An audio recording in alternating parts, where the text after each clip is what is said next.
Hello guys, welcome back to my channel. কেমন আছো সবাই? আশা করছি সবাই খুব ভালো আছো, আর আমিও বেশ ভালো আছি। সাথী চ্যানেলে তোমাদের অনেক অনেক স্বাগত আর অনেক ভালোবাসা।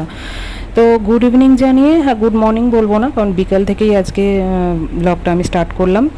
তো গুড ইভিনিং জানিয়ে একটা নতুন ব্লগ নিয়ে চলে আসলাম তোমাদের সামনে। এই দেখো, বিকেলে গাটা ধুয়েছিলাম, তো এই নাইটি দুটো একটু মেলা ছিল, মা আর আমি ধুয়েছিলাম। তো সেইগুলো একটুখানি তুলে তুলে ভাঁজ করে যে রেখে দিচ্ছি, আর একটু ভেজা ভেজা আছে বলে নাইটিগুলো মেলেও দিলাম। আর জলটা মা সবে এনে দিয়ে বাইরে বেরিয়েছিল, তাই আগে জলটা মানে ভরে তারপরে ফ্রিজে ঢুকিয়ে দিয়েছিলাম, কারণ ফ্রিজে আর কিছু থাক না থাক জলটা তো অবশ্যই রাখতে হবে। আর এইদিকে দেখো, ছেলেও চলে এসছে ওর বাবার সাথে ঘুরে টুরে।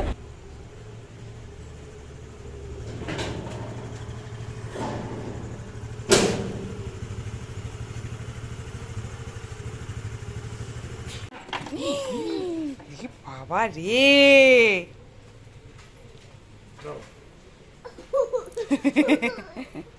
আয় চলে আয়, আর না আবার পরে যাও না যাও, আবার না করলে হবে না।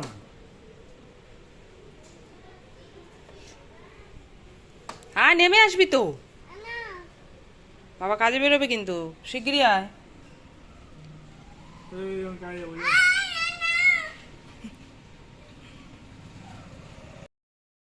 বাপের বাড়িতে এসেছি তো কি হয়েছে, রোজ বিকেলবেলা ওর বাবা আসে আর এসে ওকে একটু ঘুরতে নিয়ে যায়, আর বাবার সাথে বেরোলে আর রোদ ঘরে ঢুকতে চায় না।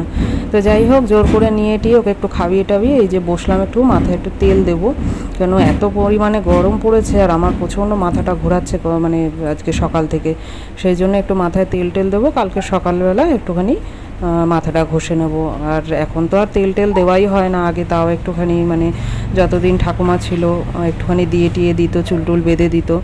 আর উনিও এখন মানে জীবিত নেই আর, তো সেই জন্য আর মাথায় তেল টেলও সেরকম দেওয়া হয় না। আর এখন এত প্রেশার মানে কাজকর্মের, সেই জন্য আর সময়ও পাই না। যেহেতু একটু বাপের বাড়িতে এসেছি, সেই জন্য খুব একটা তো কাজকর্ম মানে প্রেশার থাকে না, সেই জন্য একটুখানি ভাবলাম যে মাথায় তেল দিয়ে দিই। আর সকাল থেকে মাথাটা এত ঘুরছিল, দুপুরবেলা স্নানের সময় মাথায় একটুখানি তেল দিয়েই স্নান করেছিলাম। তো মাথায় যেহেতু তেলটা ছিলই, তো কালকে তো মাথাটা একটু ঘষতেই হবে, সেই জন্য ভাবলাম যে পুরো মাথাটা একটু ভালো করে তেল দিয়ে চুল টুলগুলো বাঁধি। মানে অনেক দিন পরই বাঁধলাম এইভাবে, সেইভাবে আর সময়ও হয় না বললাম তোমাদের, আর বাঁধাও হয় না। আর চুলের কি অবস্থা দেখেছো, চুল উঠতে উঠতে পুরো টাক পড়ে গেছি, বিশেষ করে তো ছেলে হওয়ার পরে আরোই মানে চুল উঠে যাচ্ছে আমার। তো যাই হোক, তারপরে এই যে রাত্রেবেলা বসলাম একটুখানি ব্যাগ ট্যাগগুলো গোছাতে, কারণ আগামীকাল যাবো গিয়ে বাড়িতে।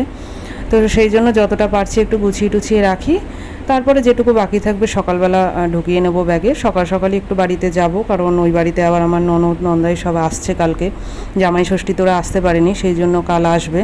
তো সেই জন্য আমাকে সকাল সকালই একটু যেতে হবে, রান্নাবান্নার পালা আছে। তো যাই হোক বন্ধুরা, আজকের মতো এই ব্লগটা এখানেই শেষ করলাম, টাটা।